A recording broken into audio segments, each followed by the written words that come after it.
Alrighty, CAA fans, Griffin Della Penna back again for another alumni edition of our CAA Insider series. Today, I am with a former Drexel women's basketball player that became an Emmy Award winner and spent time at ESPN, Marvel, Comcast, and currently with Twitch.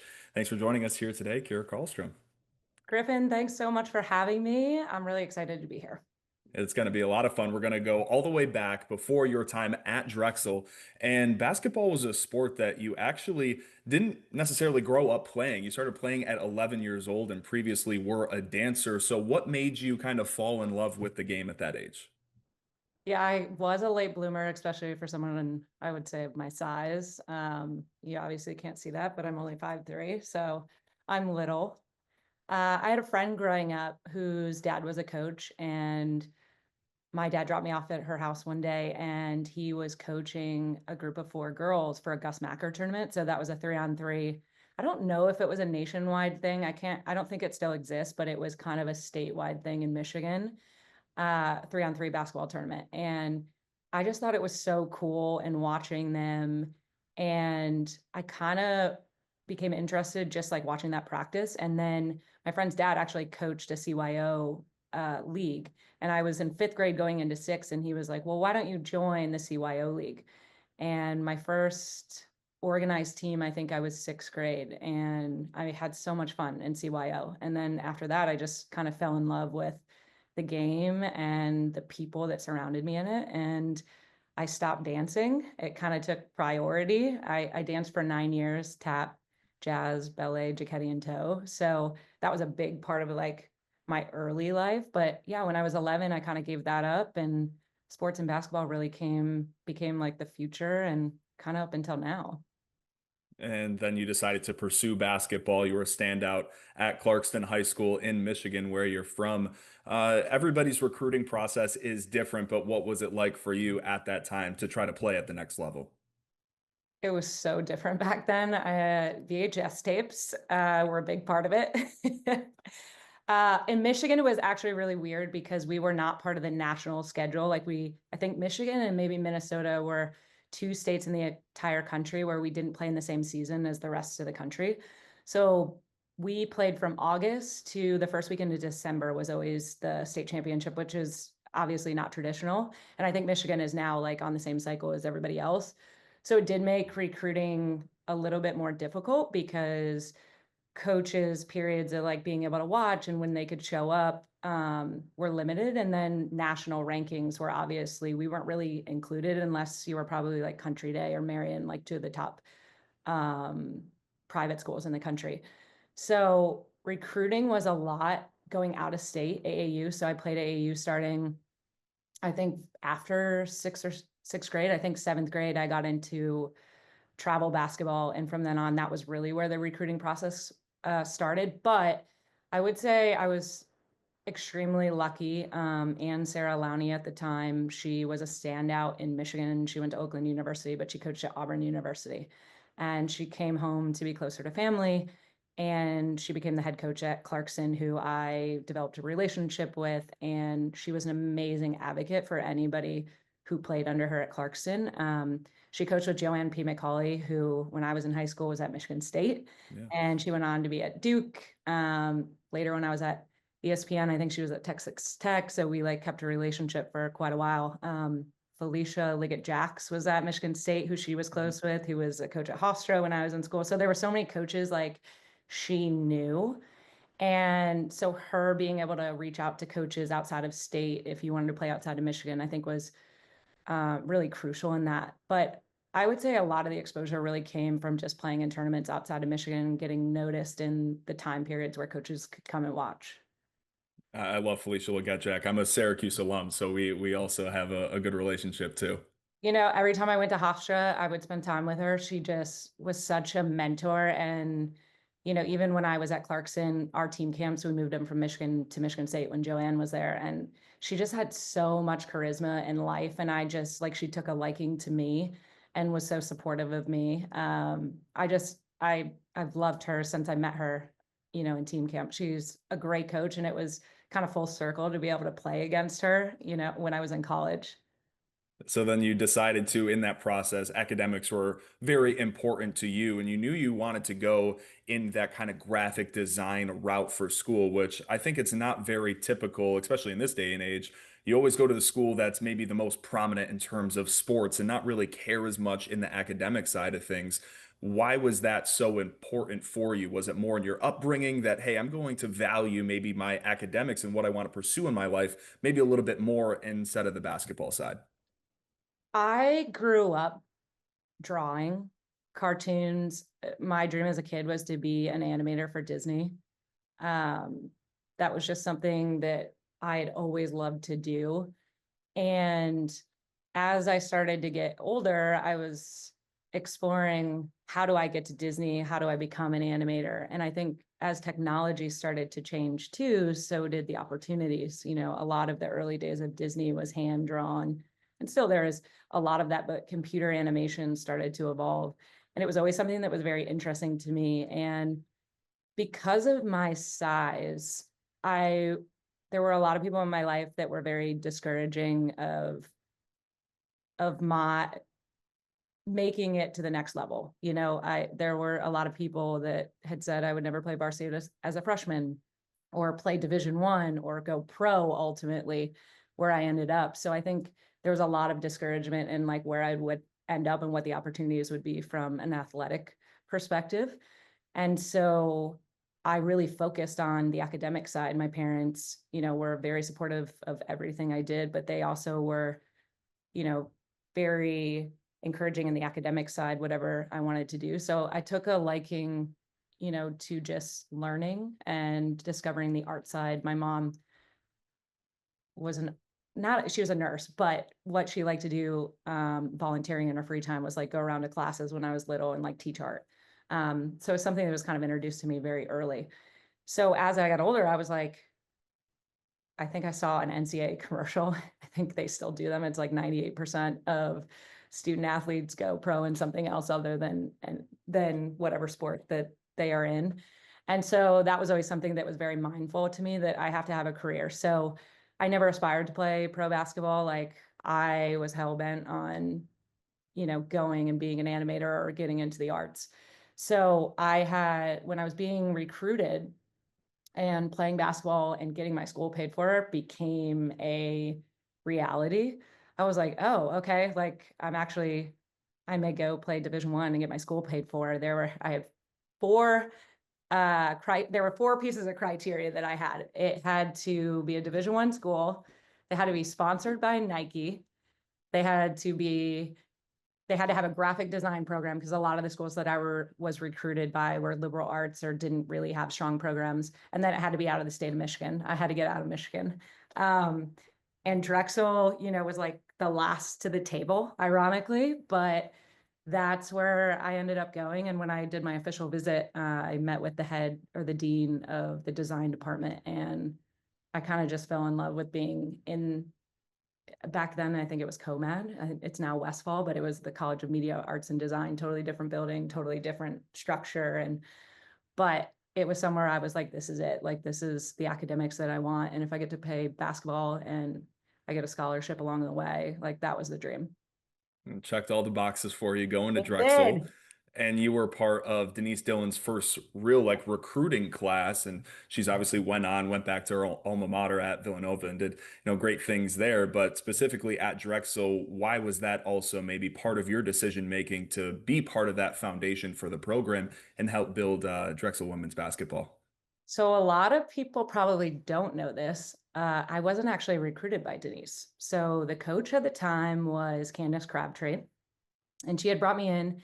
And June, I had just arrived at Drexel, and they had made it a coaching decision to uh, Coach Crabtree was let go, and Denise was decided on as the interim head coach for the season. So I was Denise's first class all the way through. I graduated by myself, which for me, is really special to be a coach of that caliber's very first class all the way through as a coach. Um, we always knew she wanted to go back to Villanova. Like, Harry used to show up at practices. Like, I think Drexel was an amazing stepping stone, and what she was able to do with that program was incredible. But getting on board with Denise as her taking on a program for the first time and coming in, to play for a coach who ultimately didn't recruit me and wasn't who I was talking to for a full year before I got to Drexel was definitely a shift. But I wouldn't have had it any other way. There were so many things that were instrumental in how I improved or what I became as a player and even as a person because the coaching staff and the people that she surrounded herself who are still like family to me now. I just saw all of them in January when I came back from my alumni game. They were obviously about building a winning program, but at the end of the day, they were about building winning people. And, that was very special to me. And it's, I think, a testament to like Drexel and the program and Denise is there aren't a lot of people who can say they can go back 20 years. Like I am dating myself, but I've been out of school 20 years and be able to see every single one of their coaches. And maybe until like 15 years ago, even the front office was the exact same. So it was a very family oriented environment that I was very lucky to be a part of because they've been a part of my ups and downs along the way, the people I could call. So it's really special to be a part of the Drexel program, under Denise. And there was a lot of success early on in your sophomore year. You were third in the conference, went, 19 and 10, 12 and 6 in the league. And at that point in time, you're becoming more involved with things off the court too. You're a vice president for SAC. You're winning all these academic awards. What was that balance like for you as basketball got a little bit more serious and then things away from the classroom too? I think it's maybe why I'm successful now is because like there was no balance. I I think back to that time in my life, and it was so difficult to juggle basketball and being a student athlete, but also being an art major. I did not have the luxury of taking business books or science books like on the road. I had physical art classes. We were screen printing, we were drawing, we were illustrating, we were doing critiques in a lab. And because we traveled so often, it was really difficult for me to still be a part of the class because I think at the time there were only like 25 students that were accepted into the program a year. So it was incredibly small. I knew everyone very intimately. I knew all of our professors who I'm still in touch with. Um, so it was hard to balance that. Like I would come home from a Thursday night game if we were down in Delaware or something, go straight to the lab and spend the night there and then be on the track at 6 a.m., because there was stuff that I had to make up for.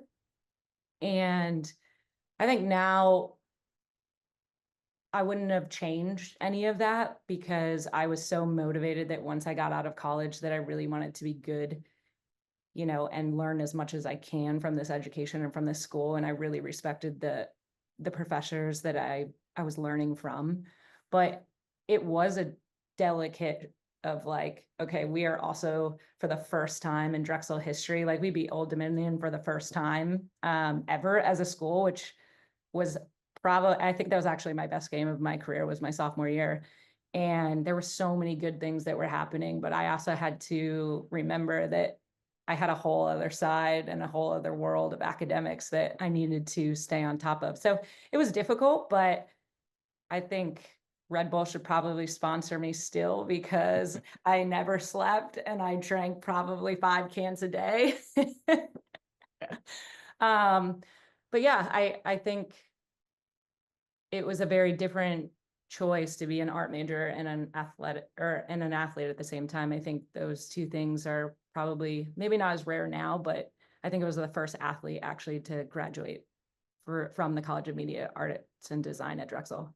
Yeah. And I mean, kind of going off of that too, the time management part so critical now in, your day-to-day life, but even the leadership part of your day-to-day life and how that has continued to evolve. In 2007, your last year there, you won the Maureen Cronin Spirit and Leadership Award. So how much of a part of your basketball career was that side of becoming a leader as you became an upperclassman? I think that, you know, from a leadership perspective in the business workplace, you work with so many different personalities. Nobody works the same.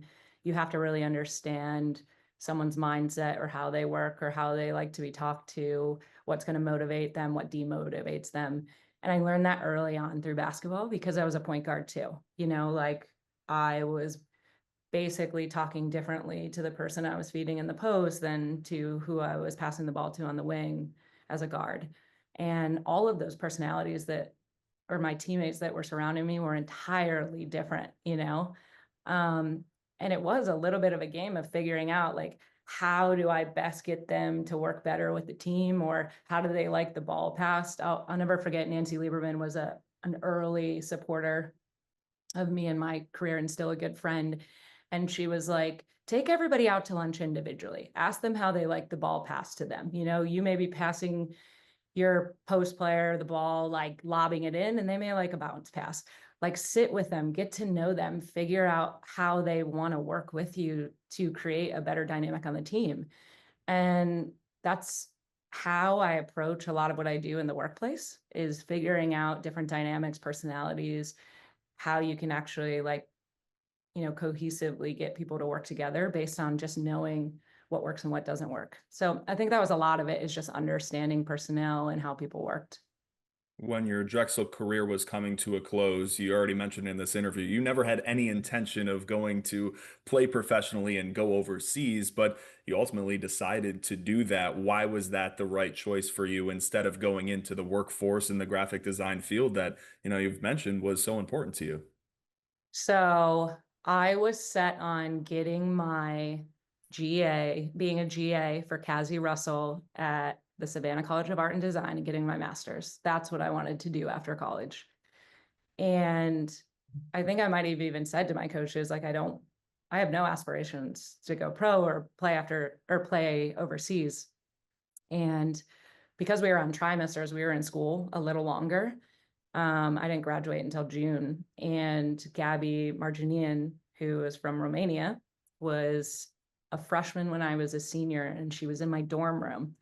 And it was after basketball, and basketball was really all I knew for a very long time at this point, you know, and it had become such a big part of my life. And I think a lot of athletes get to the point where they're like, oh, I'm so over it, I can't wait to graduate. And then you graduate and you have a month to sit or something, and it's like, wow, I can't imagine my life without this.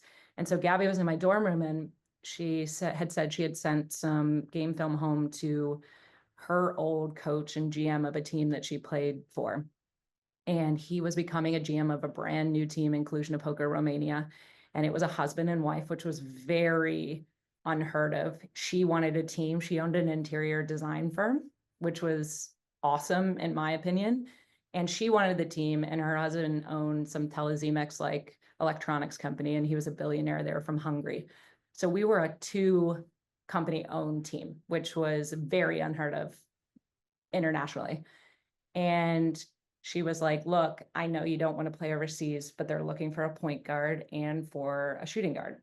So if you're interested, let me know. And so we started talking about it, and we started talking about Michelle Cosell, who was a guard graduating from VCU. She was best friends with the twins, Narissa and Nora Suber, on our team, who we'd become friends. And I was like, well, maybe if I went with an American, it could be fun.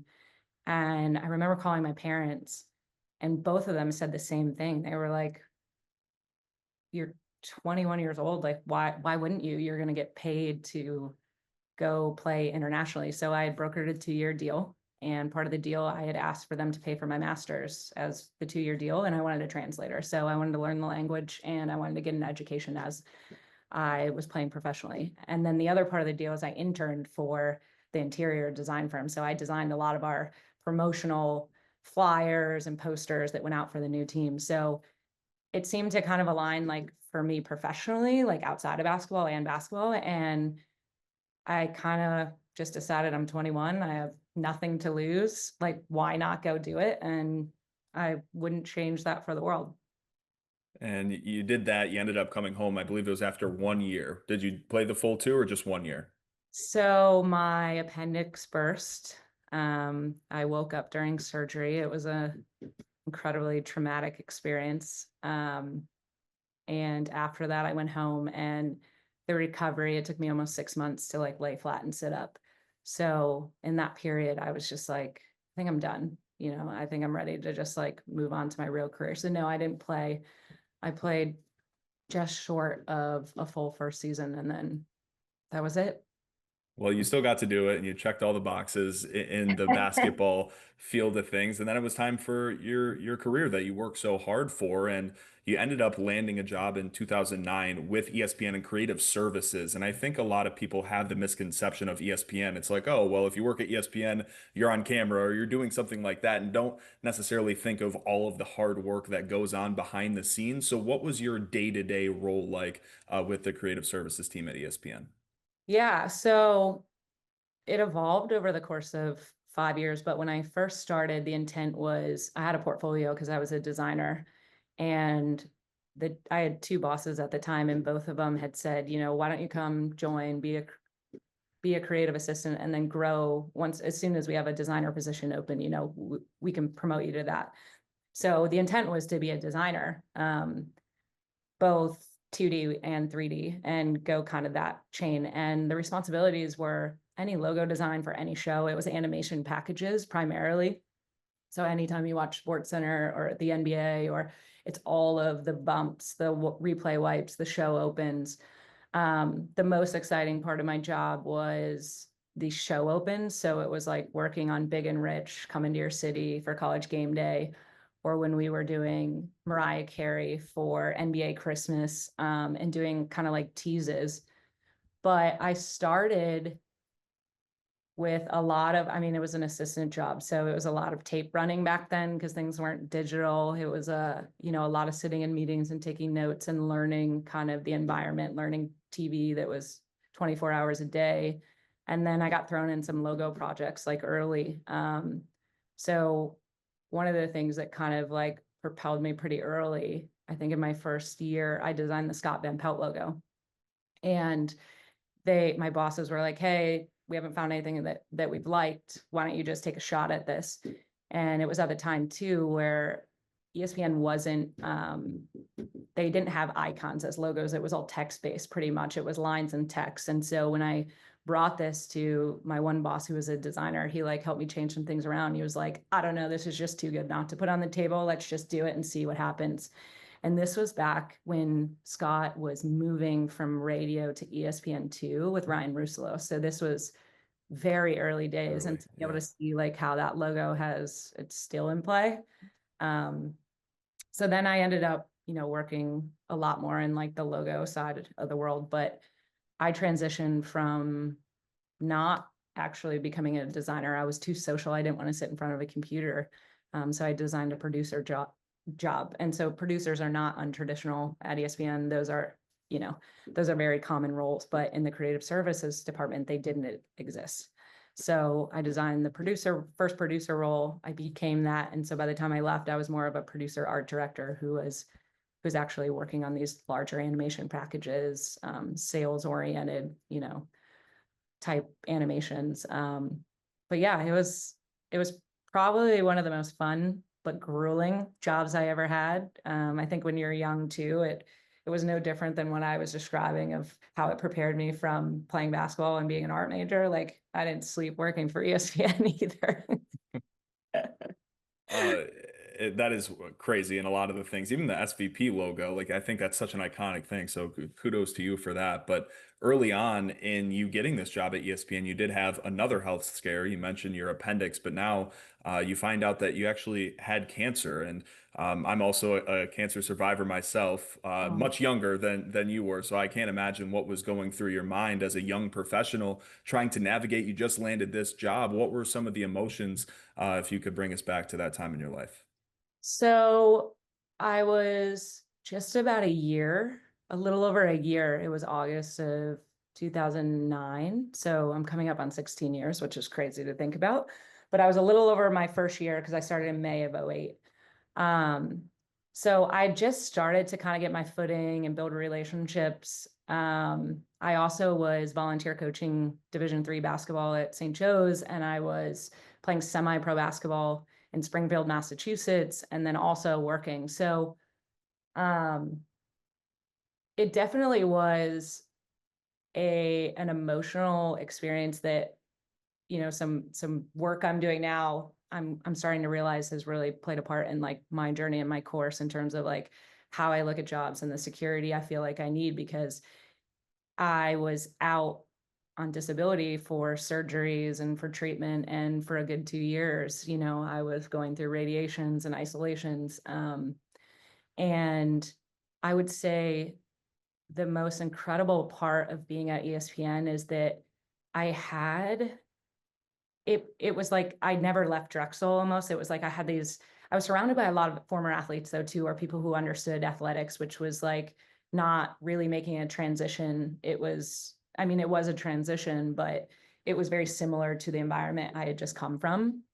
And I had a lot of athlete friends, and ESPN was so supportive of the Jimmy V Foundation, which I got involved in afterwards, or the KAL Foundation, or Live Strong at the time. Um, and so everyone around me was just so incredibly supportive. I was so worried that I was going to lose my job. Like that was my first thought was, oh my gosh, like I'm not going to have a job. And then on top of that, it's like, am I going to make it? Like, what are the odds? What's the survival rate? So like I had two things that I was kind of wrestling with. And, Rick Paiva, who was the VP of our department, could not have been a better support system mechanism, checking in with my dad. The whole department was sending me things. And my place was still there when I got back.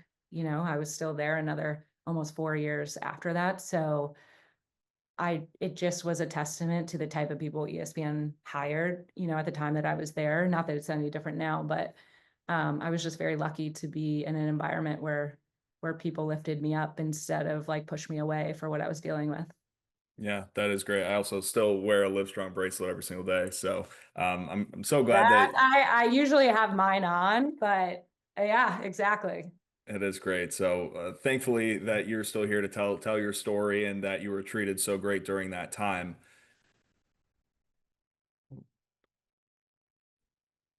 Uh, That it's definitely something I look back on every August, but and some of the folks that I worked with back then still reach out to me because it was like such a milestone in my career. But it's something that actually obviously has become a part of my story, but it's become something that has actually been helpful, like being a part of the Jimmy V, and I was speaking early on for them, which was very meaningful for me. And when I mentioned Joanne P. McCauley, it was because of that. So crazy enough, like I am a Tom Izzo fan. Like, yes, I'm from Michigan. No, I didn't go to Michigan or Michigan State, but I will die for Tom Izzo. Um, and they asked me to come down and produce the Jimmy V Week event in New York. And it was with that year, Joanne, Izzo, and myself. And it was really, really crazy to have that like full circle moment, to have those two people to produce a segment and work with them as part of my story as I was like just going through it in my first year. Yeah, that's remarkable. And you stayed at ESPN until 2012, and then it was time for a change for you. You then went to Marvel in New York City, and then were with Arsenal Creative in California. Why was that the right time for you to maybe take a step away from sports after being kind of in that landscape for so long and go to a different part of the industry? So going back to like I always wanted to work for Disney, like I always loved storytelling. I loved film and TV.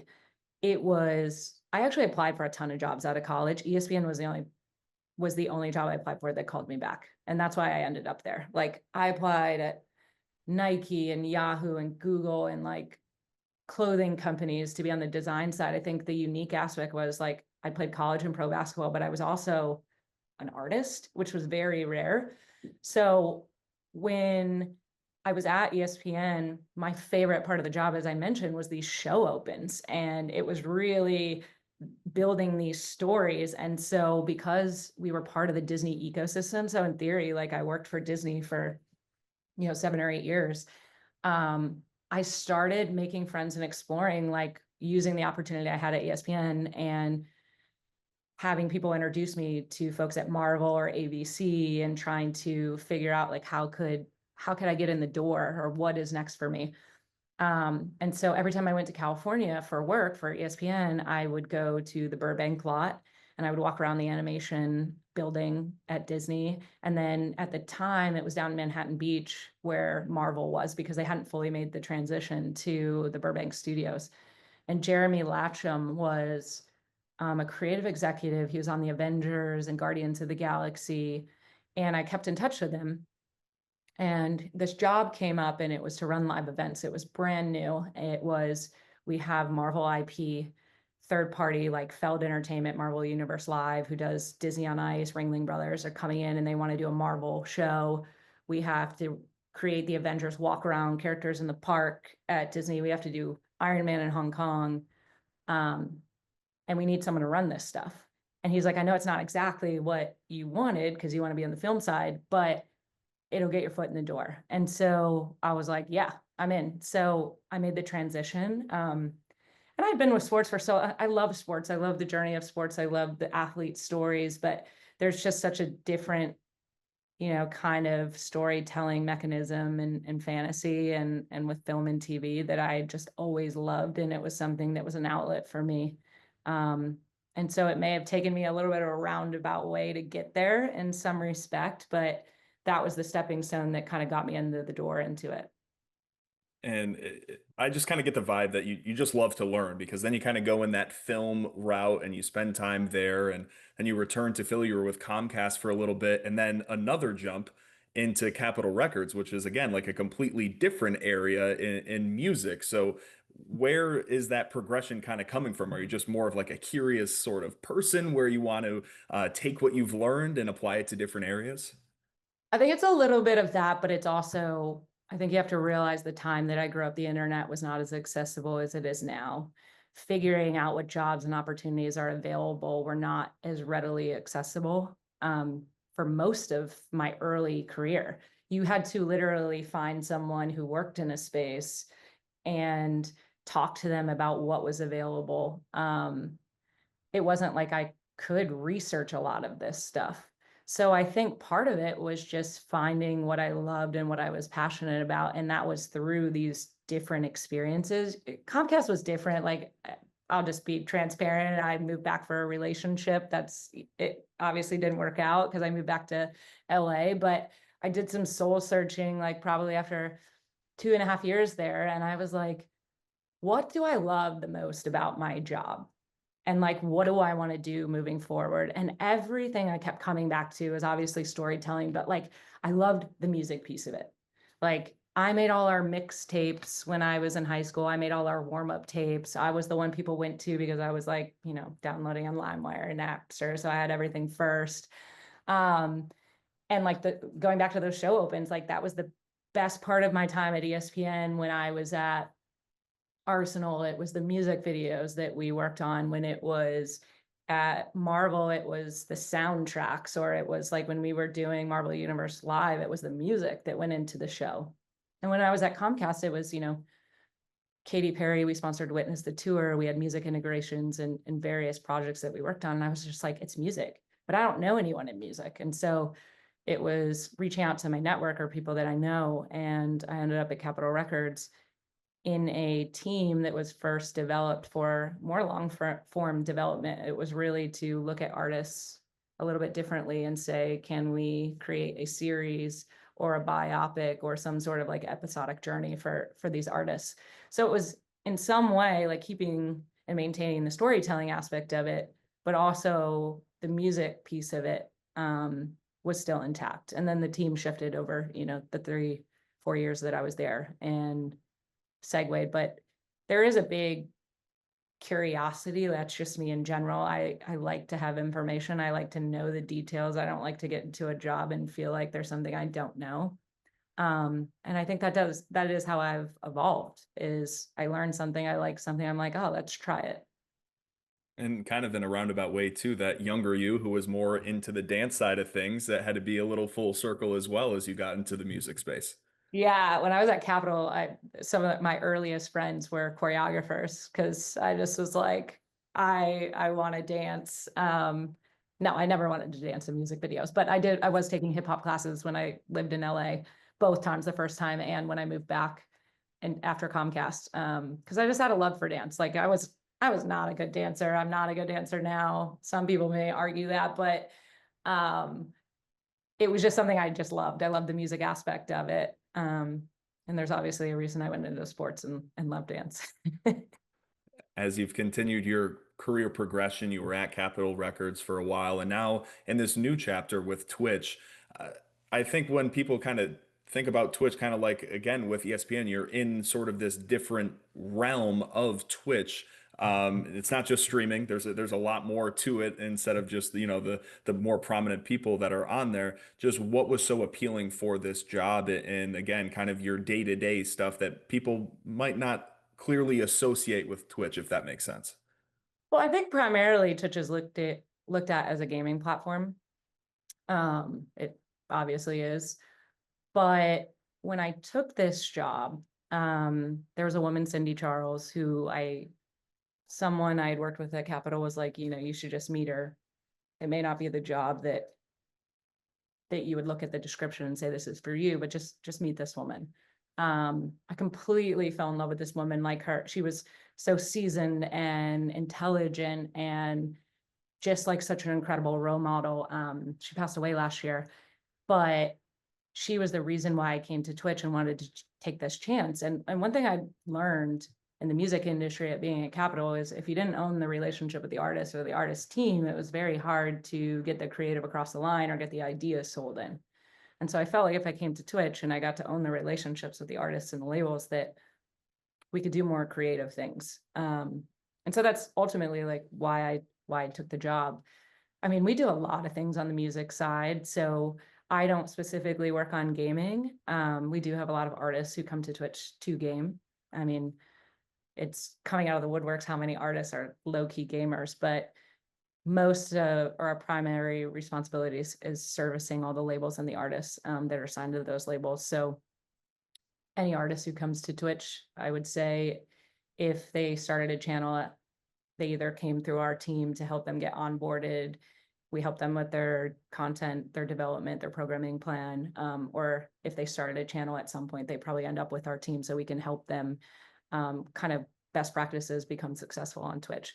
So there's a lot of really cool things that's happening in the music space. DJs was the most exciting project since I've been here. We're now the only fully licensed platform for the majority of major catalog music for DJs to live stream their sets and monetize on it. So I think having that ability to work with these high profile DJs, right now it's Marshmello and Chris Lake and Disclosure and Aoki, and there's so many different major DJs who have just taken a love for the service, and it's really fun to be able to help them and be part of their journey or their story. Or Fred, again, that's the biggest one that you've probably seen, Victory Lap.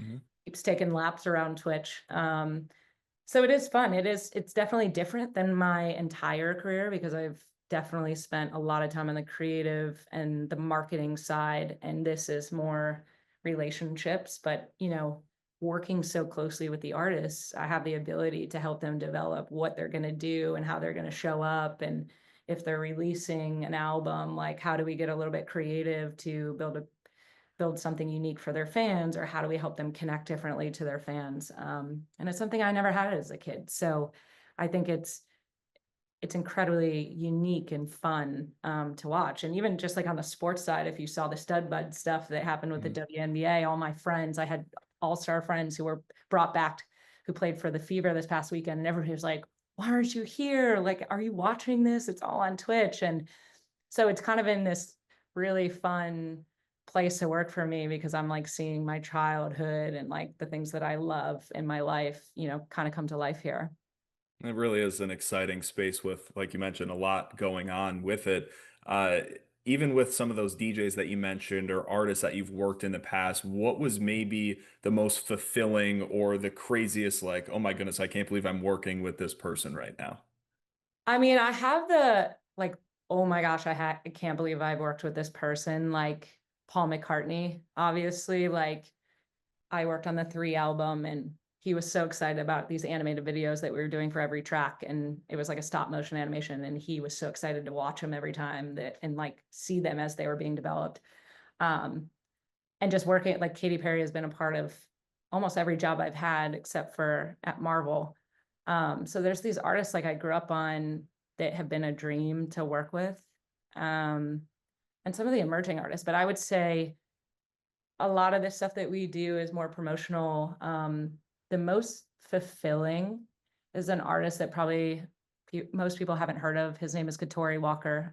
He's more of a socially conscious rapper. He was signed to Capitol Records, and definitely emerging, developing artist. They kind of saw him as maybe teetering on the side of like a Kendrick, like just very passionate and very like lyrically just so informing of like about his life. And he was from Pasadena, and he was releasing an EP, and there were so many deep, dark, traumatic, rooted messages in each one of these songs that he did. And I pitched him this idea, like, let's go get a photographer and let's go like stage or recreate these scenes. Let's go back to Pasadena. And it was like one of the most emotional experiences. Like, he lost a cousin to a gang shooting. So we went to where he was killed, and we recreated the kind of like all the flowers and the candles, and we shot that. His cousin was killed by a white cop. So we staged a photo with a white cop laughing with a kid sitting next to him with a bullet in his chest. And we blew these photos up and created this insane art gallery. And there was like one that was all these $1 bills, because when his baby was born, or his daughter was born, he had $1 to his name, and he had to leave the hospital to go to the studio to cut something to make money. And so we had all these stories, and then there was a performance, and we made it into an art performance. Like, he started rapping on a cop car with a white cop inside, and then we only did pieces of every song, and it was like bucket drummers and a choir from the local Pasadena church, and World Meta Peace was like the first person to come through. And it just like, I remember our CFO being there, and I think this was my first year at Capitol. He came through and he was like, you just reminded me why we have artists like this. And it seemed so like a small project, because it's an artist that is maybe not, someone who's in the top 100. But for me, being able to help him tell that story, to watch him with his family at this event, and I mean, it was an incredible, activation that I was just truly proud of being a part of. Yeah, that's incredible. And I could ask you these questions literally all day long. I've had such a great time. But before I let you go, I do ask this question to every single one of the alumni. And for you, it would be, how has Drexel played such a critical role in your success? I mean, I think there's a lot of ways that Drexel has played a part in my success. I mean, from both the athletic and the academic side.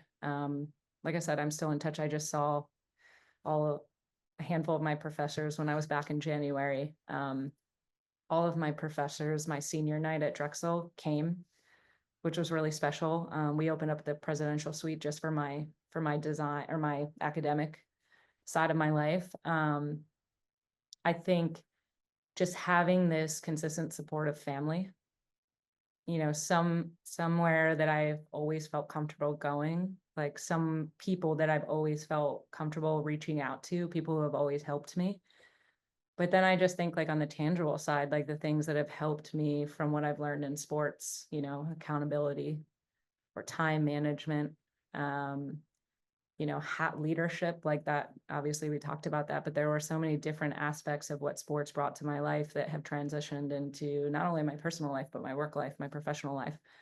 And I do owe a lot to the people at Drexel who helped mold and guide and instill some of those kind of principles in me. So I'm obviously such an advocate of the program. My assistant coach, Amy Mallon, is the head coach there, and she's building just as an incredible program and has taken the reins from Denise. And, I couldn't be more supportive of or respectful for that group of people that, kind of paved the way for me and everybody else who's come through that program.